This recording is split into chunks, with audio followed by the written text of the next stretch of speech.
semuanya, kenalin aku Revalia Putri Fandi, NPM 240130100295, program studi akuntansi.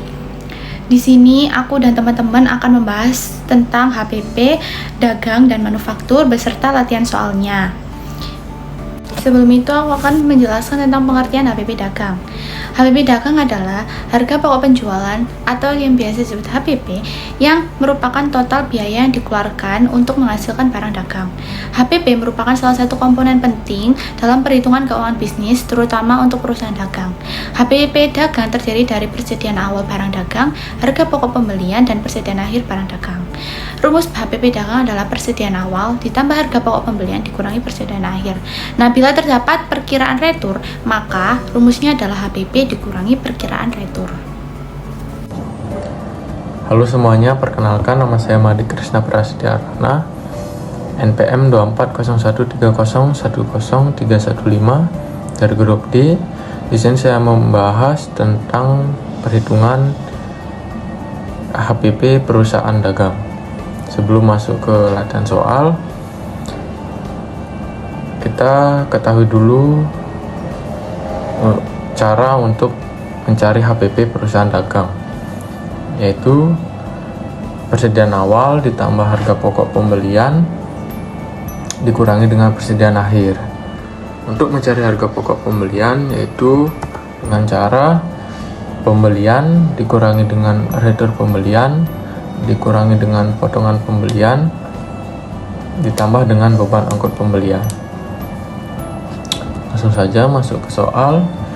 Di sini terdapat neraca dari UD Gacor periode 31 Mei 2019. Pertanyaannya yaitu, jika diketahui persediaan barang dagang awal sebesar 58 juta, hitunglah harga pokok penjualan UD Gacor. Sesuai dengan rumus yang tadi, di mana persediaan awal yaitu sebesar 58 juta. Kemudian untuk mencari harga pokok pembelian, di sini terdapat pembelian yaitu sebesar 35 juta. Kemudian retur pembelian sebesar 1.100.000. Kemudian potongan pembelian sebesar 500.000 dan beban angkut pembelian sebesar 3.150.000 dan persediaan akhir yaitu 31 Mei 2019 sebesar 66 juta. Langsung saja kita ke jawaban, yaitu persediaan awal 1 Mei 2019 yaitu sebesar 58 juta. Kemudian harga pokok pembelian di mana terdiri dari pembelian dikurangi dengan retur pembelian sebesar 1.100.000, kemudian dikurangi dengan potongan pembelian sebesar 500.000, didapat pembelian bersih sebesar 33.400.000, kemudian ditambah dengan beban angkut pembelian sebesar 3.150.000, didapatkan kembali harga pokok pembelian sebesar 36.550.000. Selanjutnya, persediaan awal ditambah dengan jumlah harga pokok pembelian, didapatkan barang tersedia untuk dijual sebesar 94.550.000. Kemudian dikurangi dengan persediaan akhir, di mana persediaan akhir sebesar 66 juta, didapat beban pokok penjualan sebelum perkiraan retur yaitu sebesar 28.550.000. Karena di neraca sebelumnya terdapat perkiraan retur sebesar 5 juta, maka di sini beban pokok penjualan sebelumnya dikurangi dengan perkiraan barang retur sebesar 5 juta menjadi beban pokok penjualan didapat 23.550.000. Selanjutnya akan membahas tentang HPP manufaktur. Sebelum itu aku akan menjelaskan pengertian HPP manufaktur. HPP manufaktur adalah total biaya yang dikeluarkan oleh perusahaan manufaktur untuk memproduksi atau menjual produknya. HPP merupakan komponen penting dalam manajemen keuangan perusahaan manufaktur. HPP yang dihitung dengan benar membantu perusahaan dalam mengoptimalkan keuangan, menentukan harga jual yang tepat, membuat keputusan bisnis yang lebih baik, dan menyusun laporan laba rugi. Rumus dari HPP adalah persediaan awal barang jadi ditambah biaya produksi dikurangi persediaan akhir barang jadi. Assalamualaikum warahmatullahi wabarakatuh. Perkenalkan, nama saya Rosita Yovina Kalinisa, NPM 240 130 10323. Di sini saya akan menjelaskan tentang soal beserta jawaban dari perusahaan manufaktur. Yang pertama di sini, misal ada sebuah soal, yaitu PT Sinar Utama adalah perusahaan manufaktur yang memproduksi kursi kayu. Dengan ini, pencatatan keuangan perusahaan untuk bulan Desember 2024 dengan di bawah ini, yaitu ada persediaan bahan baku pada nilai awal periode sebesar 15 juta, pada nilai akhir periode sebesar 10 juta. Selanjutnya ada persediaan barang dalam proses, nilai awal periode 8 juta, dan nilai akhir periode 20 juta. Selanjutnya ada persediaan barang jadi, nilai awal periode sebesar 50 juta, dan nilai akhir periode sebesar 25 juta. Selanjutnya pada tabel yang pertama ada pembelian bahan baku sebesar 60 juta, biaya angkut pembelian sebesar 5 juta, retur pembelian sebesar 7 juta, biaya tenaga kerja langsung sebesar 35 juta, biaya pemeliharaan mesin sebesar 5 juta, biaya perlengkapan pabrik sebesar 8 juta, biaya penyusutan mesin pabrik sebesar 4 juta, biaya listrik pabrik sebesar 7 juta, dan biaya lain-lain sebesar 6 juta. Baik, yang pertama pada laporan harga pokok produksi. Di sini kita bisa tulis judulnya PT Sinar Utama, selanjutnya laporan harga pokok produksi dan periode 31 Desember 2024. Yang pertama kita menuliskan persediaan barang dalam proses awal bahan baku sebesar 8 juta sesuai soal. Selanjutnya ada persediaan bahan baku awal sesuai soal sebesar 15 juta. Kemudian pembelian bahan baku sebesar 60 juta. Biaya angkut pembelian bahan baku sebesar 5 juta. Setelah itu ditambahkan dari pembelian bahan baku dan biaya angkut pembelian bahan baku ditambahkan jadi sebesar 65 juta. Setelah itu dimasukkan retur pembelian bahan baku sebesar 7 juta.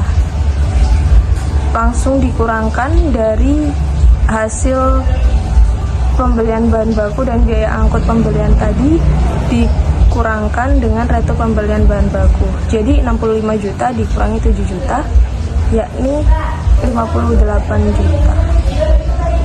Selanjutnya ada jumlah pembelian bahan baku bersih ditambah dari persediaan bahan baku awal ditambah dengan terakhir dari penjumlahan retur yaitu 73 juta. Jadi 15 juta ditambah 58 juta sama dengan 73 juta.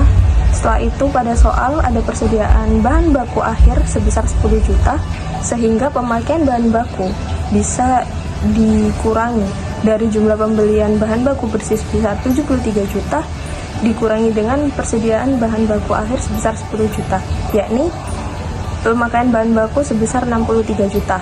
Selanjutnya pada soal tersedia biaya tenaga kerja langsung atau BTKL sebesar 35 juta langsung dimasukkan pada tabel.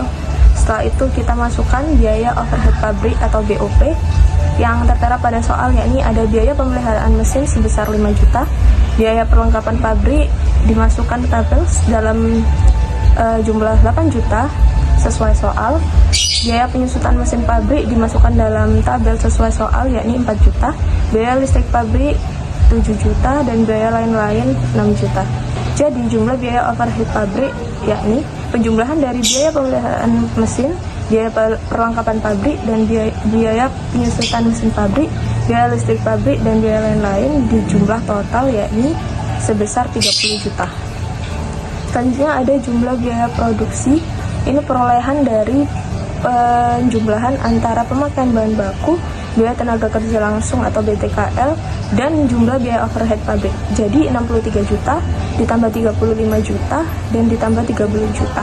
sehingga jumlah biaya produksi yakni 128 juta.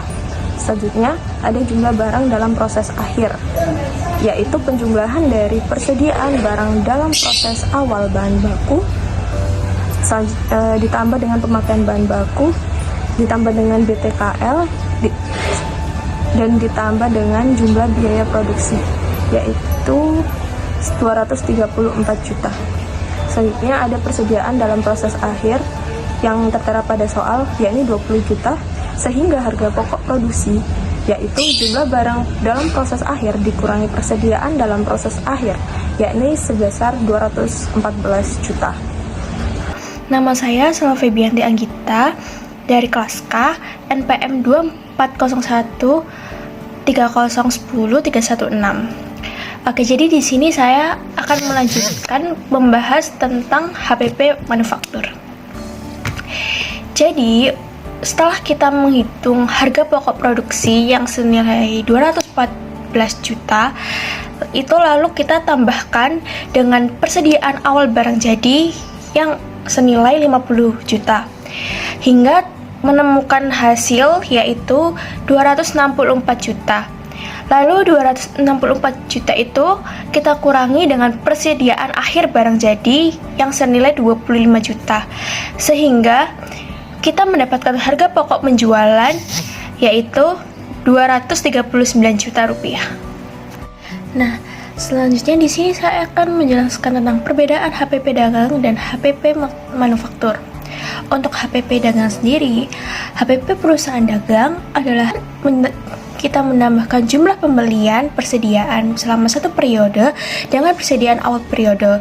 Lalu, kita mengurangi jumlah persediaan tersebut dengan persediaan akhir perusahaan pada akhir periode. Maka, jumlah HPP selama satu periode akan kita ketahui dengan cara-cara tersebut. Nilai HPP itu juga akan digunakan sebagai pengurangan dari total pendapatan atau laba bersih perusahaan untuk mengetahui nilai laba kotor. Nah, untuk HPP manufaktur tersendiri yaitu perusahaan manufaktur yang memecah biaya persediaan ke dalam 3 kategori. Biaya bahan baku itu merupakan kategori pertama, dan biaya ini tuh mencakup semua komponen bagian atau bahan yang dibutuhkan untuk selanjutnya dimasukkan ke dalam proses pengolahan barang setengah jadi. Pengolahan barang setengah jadi merupakan kategori yang kedua. Perusahaan tentunya juga harus mencatat persediaan barang dalam sebuah proses. Bisa dibilang ini adalah produk yang diolah sebagian dan tidak dapat diselesaikan menjadi barang jadi sebelum akhir periode akuntansi. Terakhir, persediaan barang jadi merupakan kategori terakhir dalam perhitungan manufaktur. Sekian presentasi dari kelompok kami. Wassalamualaikum warahmatullahi wabarakatuh.